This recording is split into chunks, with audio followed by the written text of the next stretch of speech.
헬라인이나 야만인이나 지혜 있는 자나 어리석은 자에게 다 내게 빚진 자라.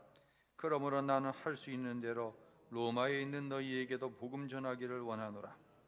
내가 복음을 부끄러워하지 아니하노니 이 복음은 모든 믿는 자에게 구원을 주시는 하나님의 능력이 됨이라. 먼저는 유대인에게요 그리고 헬라인에게로다. 복음에는 하나님의 의가 나타나서 믿음으로 믿음에 이르게 하나니 기록된 바 오직 의인은 믿음으로 말미암아 살리라 함과 같으니라. 아멘. 할렐루야. 주님의 크신 은혜와 평강이 하나님의 성전에 나와 예배하는 모든 성도 여러분과 또는 온라인으로 답답하지만 하나님 앞에 정성껏 예배하는 모든 사랑하는 성도 여러분 위에 함께 하시기를 예수님의 이름으로 축원합니다.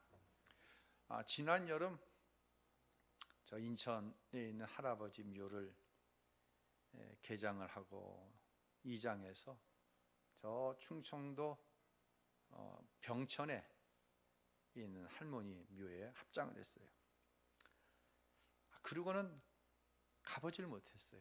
아버지를 뵐 때마다 야, 너 거기 왜 안 가보냐 말씀을 안 하시는데 늘 마음이 꺼리꼈어요. 아마 하나님과의 관계도 마찬가지일 거예요. 그죠? 나름대로 잘하는 것 있으면 하나님 뵙기가 편한데 또 마음에 걸리는 것이 있으면 기도의 자리, 예배의 자리에 남아도 꺼림직하지요. 그래서 지난 주간 시간을 내서 합정한 묘에 다녀왔습니다. 평상시에 자세히 보지 못했는데 새로 만든 비석을 유심히 보니까 저희 할아버지께서 1950년 3월에 사망을 하셔서 장사가 지내셨더라고요. 집에 돌아왔습니다. 아내에게 이런 말을 했어요.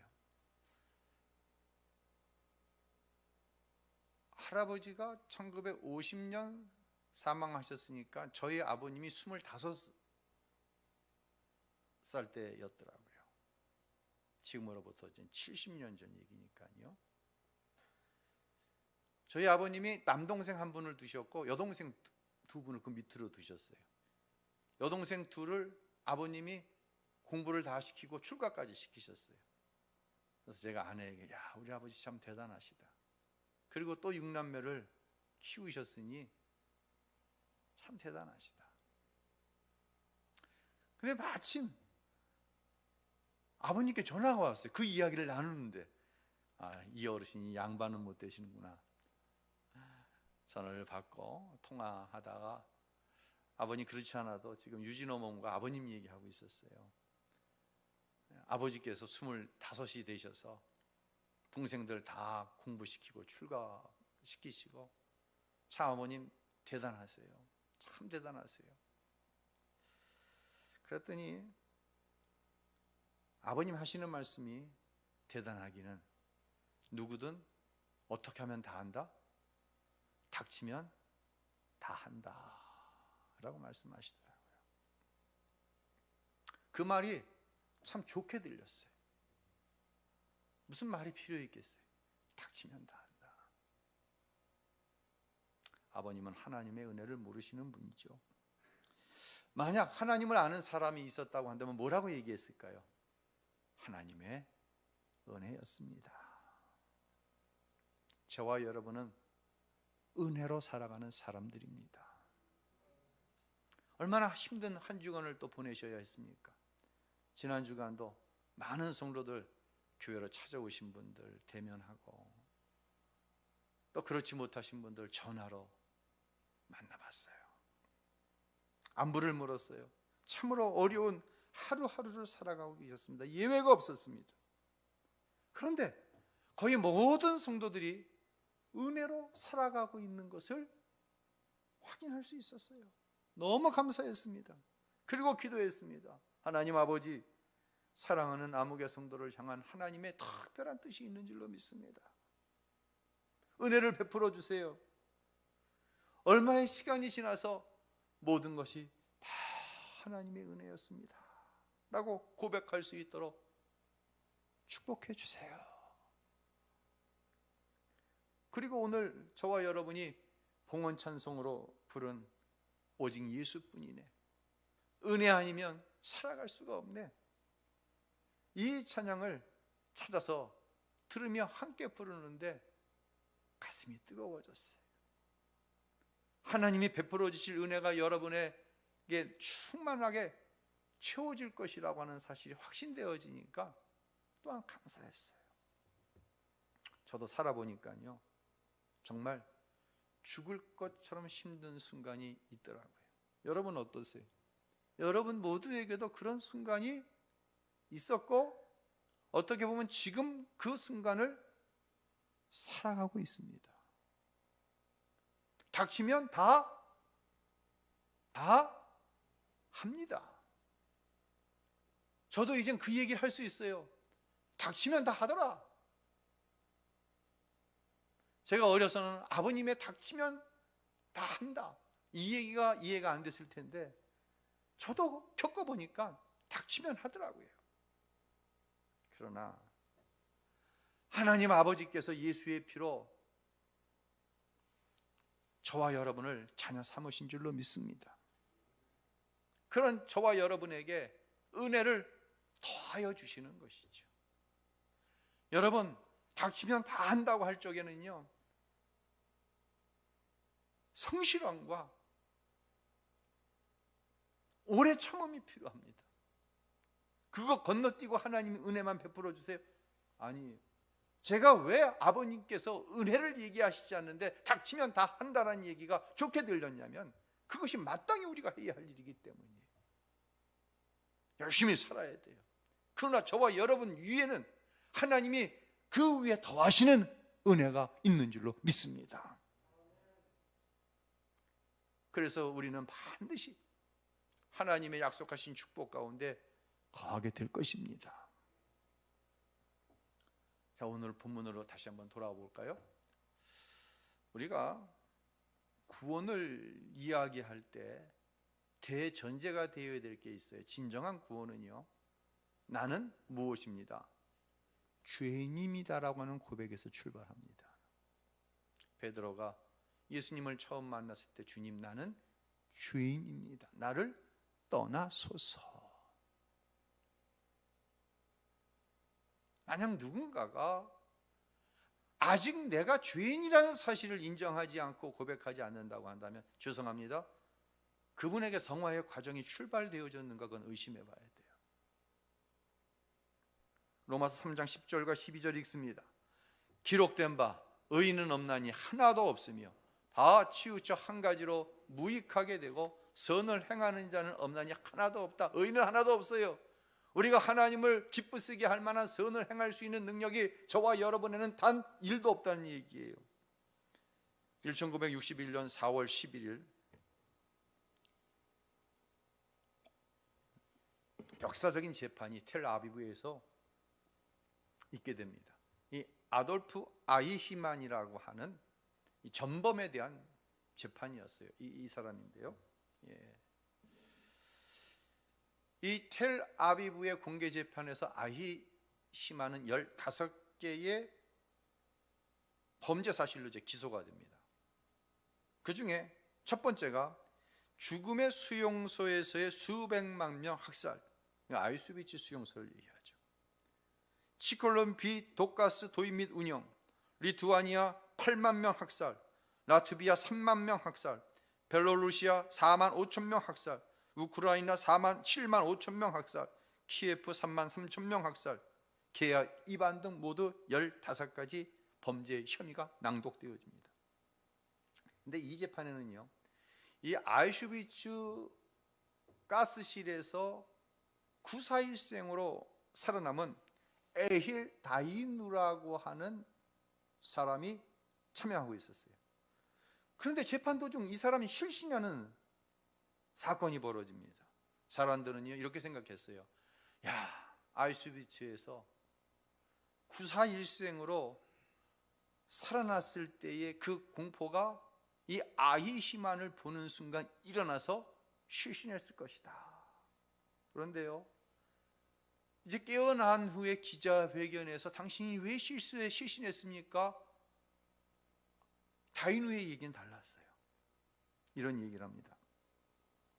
이 다이누는요, 아히만이 악마 같은 사람일 것이라고 생각을 했어요. 다시 한번 그 사진 한번 보죠. 뭐 군복을 입을 땐 저런데 반대쪽에 저만큼 머리가 훌렁 벗겨지고 안경 쓰고 너무 평범한 거예요.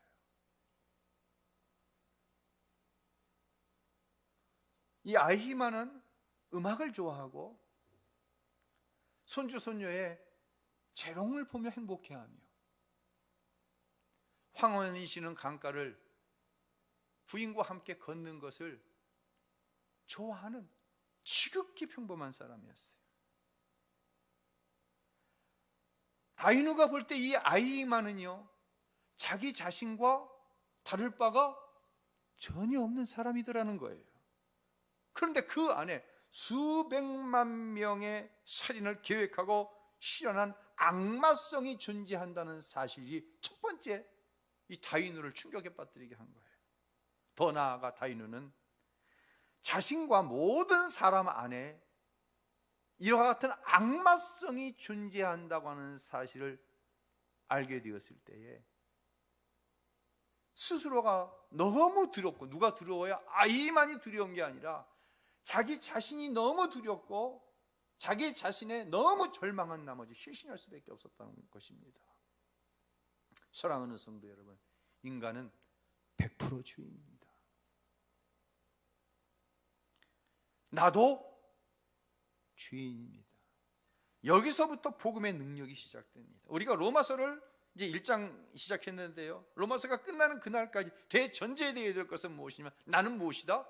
죄인입니다. 나는 누구 아니면 안 된다? 예수 아니면 안 된다. 할렐루야. 이게 구원의 시작이고 이게 믿음의 출발점이에요.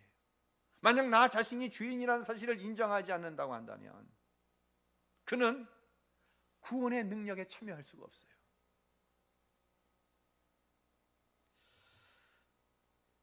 여러분은 요즘 무슨 재미로 사십니까?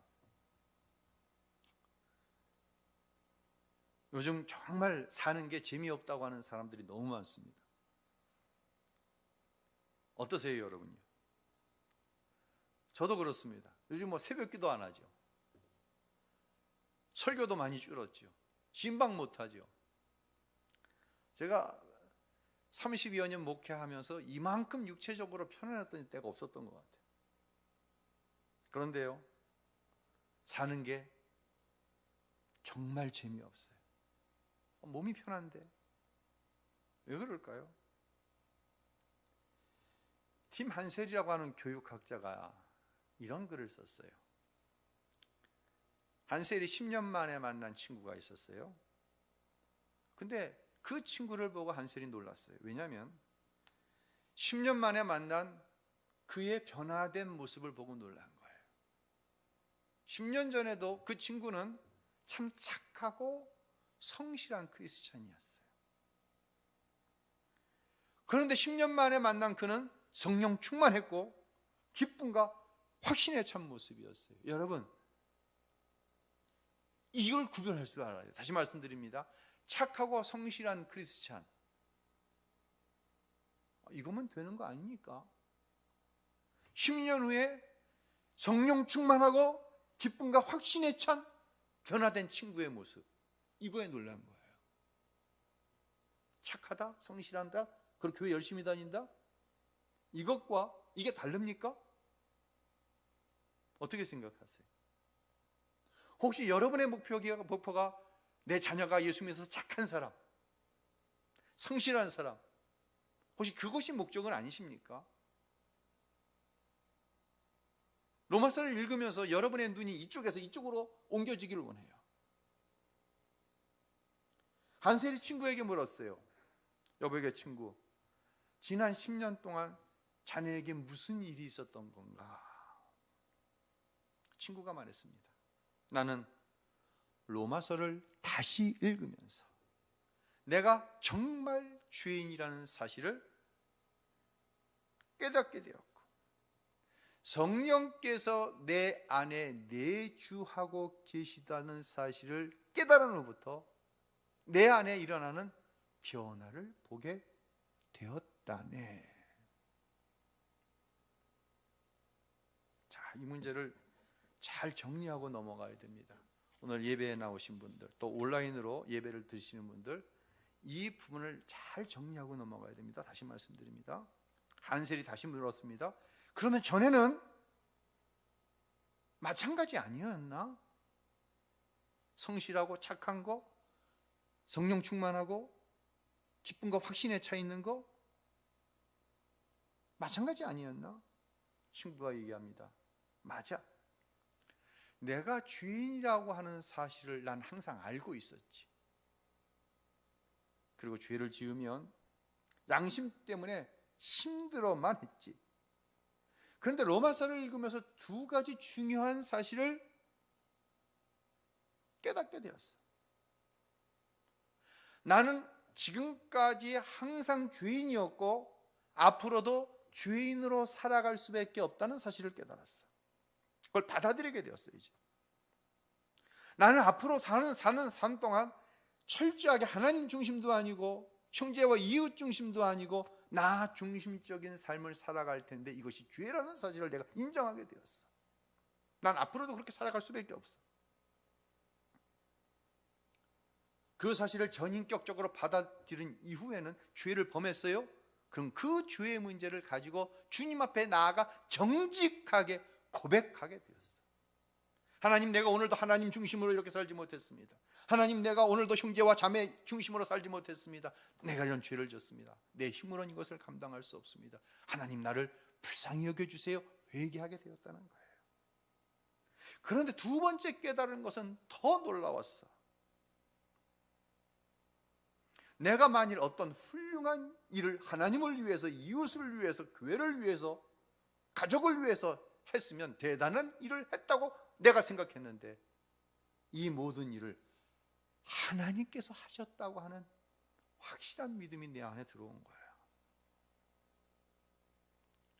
내 안에 오셔서 역사하시는 성령께서 그 착한 일 가운데 인도해 가신다는 사실을 내가 인정하게 되었어.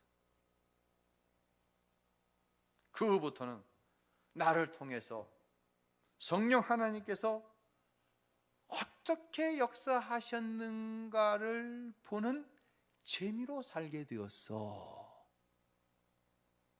10년 전 착하고 성실한 크리스천이었습니다. 그런데 이제는 확신이 있고 기쁨이 있는데 이 기쁨의 주체는 누구냐? 내 안에 거하시는 성령이시라는 거예요.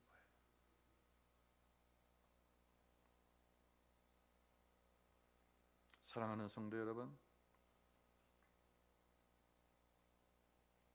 우리는요, 나 아니면 네가 예수를 믿으면 저 사람 예수 믿고 착해졌네, 이 소리를 듣고 싶어요. 그리고 나쁜 사람이 예수 믿으면 좋은 사람으로 바뀔 것을 기대해요. 이건 당연한 기대고 그렇게 되어야 합니다. 그렇죠? 그리고 그것을 가지고 어떤 때 믿음이 있다 없다를 판단해요. 만약 그것이 예수 믿는 증거라고 한다면 착한 사람 다 구원받아야 돼. 예수 없어도.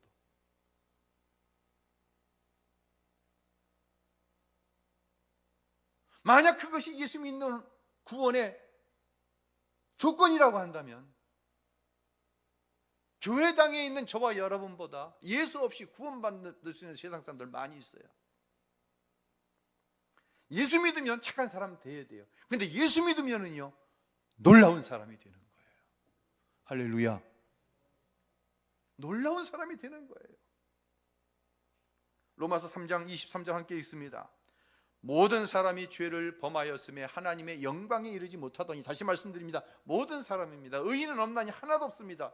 사람 가운데 하나님 앞에 선을 행할 수 있는 사람 단 한 사람도 없습니다. 자랑할 것이 없습니다. 자랑하지 마세요.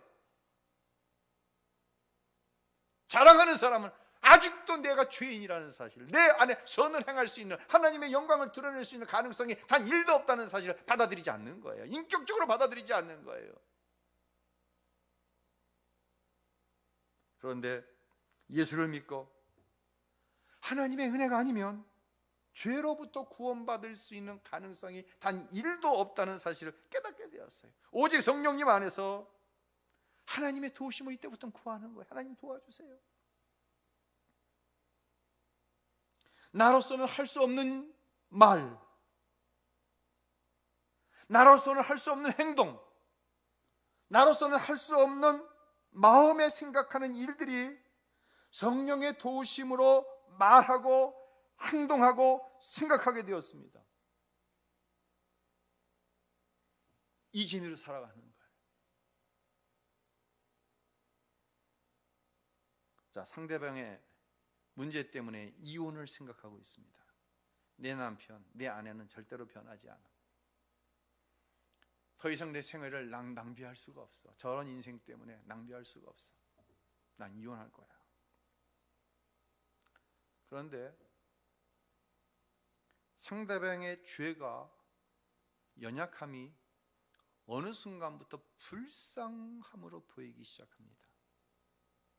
이게 성도가 누리는 재미인 거예요. 정죄하고 불평했습니다. 그런데 이 정죄와 불평이 바뀌어서 그 사람이 불쌍하게 생각되는 거예요.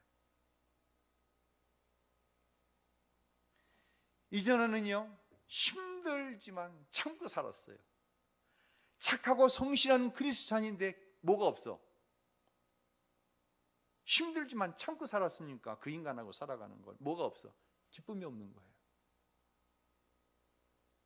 난 그 사람하고 함께 가는 게 너무 힘들어. 근데 목사니까 참아야 돼. 권사니까 참아야 돼. 장로니까 집사보다 더 참아야 돼. 착하고 성실해요. 그렇죠? 근데 뭐가 없어? 기쁨이 없어. 10년 뒤에 바뀐 거예요. 그 사람이 기쁨과 확신이 있는 거예요. 무엇을 인정하고 나서 내가 죄인이라는 사실을 전인격적으로 받아들이고 나서 바뀌는 거예요.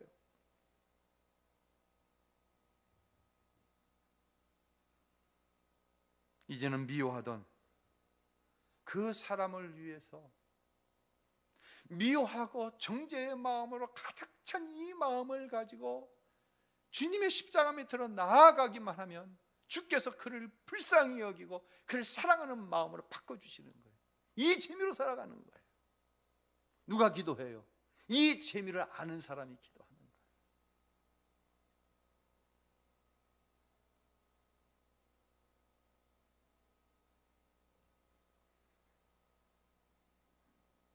저는 여러분이 로마서를 통해서요, 나도 죄인입니다라고 하는 고백이 있기를 간절히 소원해요. 이전에 착하고 성실한 것을 넘어서자는 얘기예요. 이제 우리의 기쁨이, 우리의 확신이, 그 제목이 달라져야 돼요. 그러지 않으면 꼭 딴 소리 안 되니까. 나는 죄인입니다. 아이고 내가 죄인이라서요. 아이고 내가 자격이 없어. 말로는 그러다가. 왜? 우리 모두는 참을 수 있는 한계가 있는 사람들이잖아요. 이 고백이 거룩하고 놀라운 변화의 출발점이에요. 성령님으로 인해 놀랍게 변화된 나를 볼 거예요. 다시 말씀드립니다. 착하게 변화된 나 중요해요. 착한 것으로 끝나는 게 아니에요. 다시 말씀드립니다. 성실하고 착하면 예수 잘 믿는다고 생각하는데 기쁨이 없다고 한다면, 평화가 끼어져 있다고 한다면 그 안에 성령께서 내주하시는 증거가 아니란 얘기예요. 참고 살아야 돼요. 그럼 하나님은 뭐예요? 내 안에 거하시는 성령님이 뭐예요? 목사니까 참고, 장로니까 집사보다 더 참고, 권사니까 어쩔 수 없이 참고, 그리고 착하고 성실하게 살아요? 거기에 무슨 영생의 기쁨이 있어요? 하나님의 기쁨이 나의 기쁨입니다.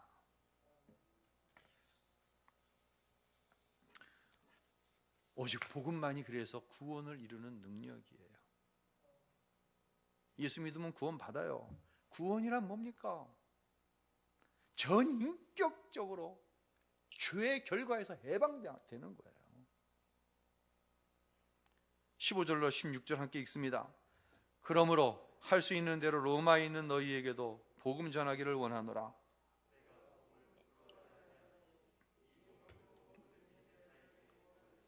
하나님의 능력이 됨이라. 첫째는 유대인에게요 또한 헬라인에게라. 아멘. 복음을 부끄러워하지 마세요. 복음에는 구원하는 능력이 있어요. 복음은 구원을 주시는 하나님의 능력이에요. 아멘. 저는 여러분 모두가 복음 예수 안에서 진정한 구원의 능력을 경험하며 살 수 있기를 예수님의 이름으로 축원합니다. 미국에 있는 존스 홉킨스 대학에서 몇 명의 학생들이 교수와 함께 그 지역사회의 빈민가에 사는 청소년들을 대상으로 한 조사를 했어요.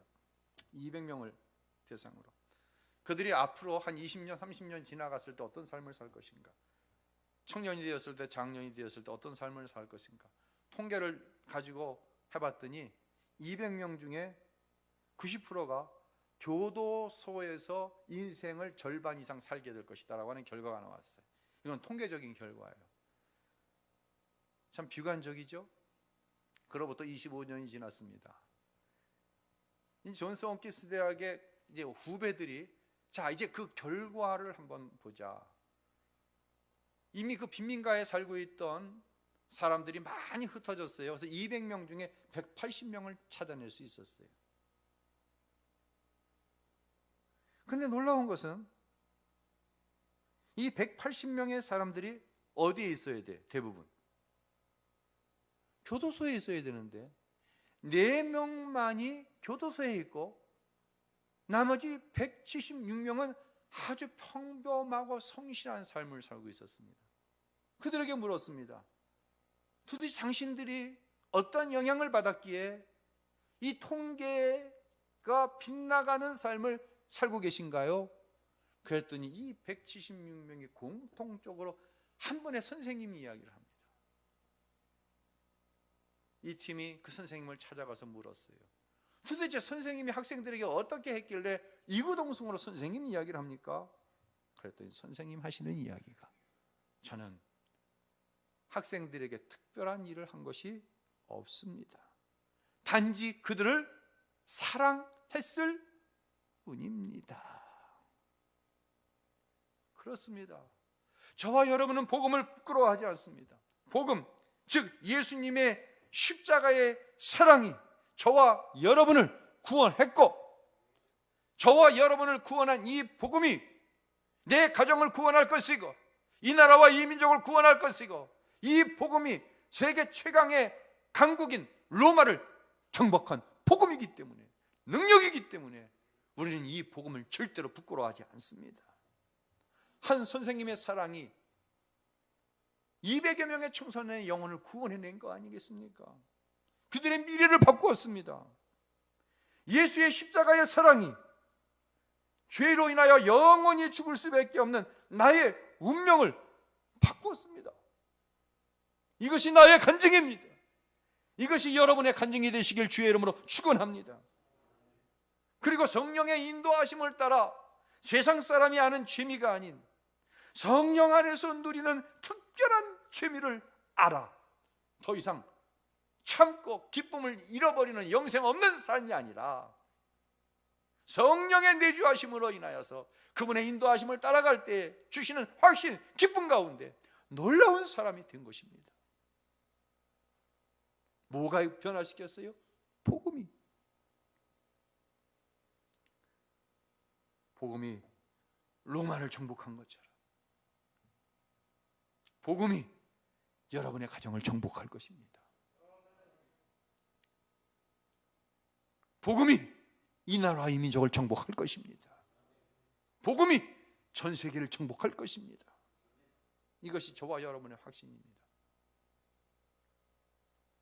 예수를 그리스도로 믿고 성령의 통치를 기뻐하는 사랑하는 모든 사랑하는 성도 여러분 위에 로마를 정복한 복음, 영원한 멸망과 저주 가운데 빠져 있을 수밖에 없는 나를 정복하여서 하나님의 자녀 삼아 주신 그 복음,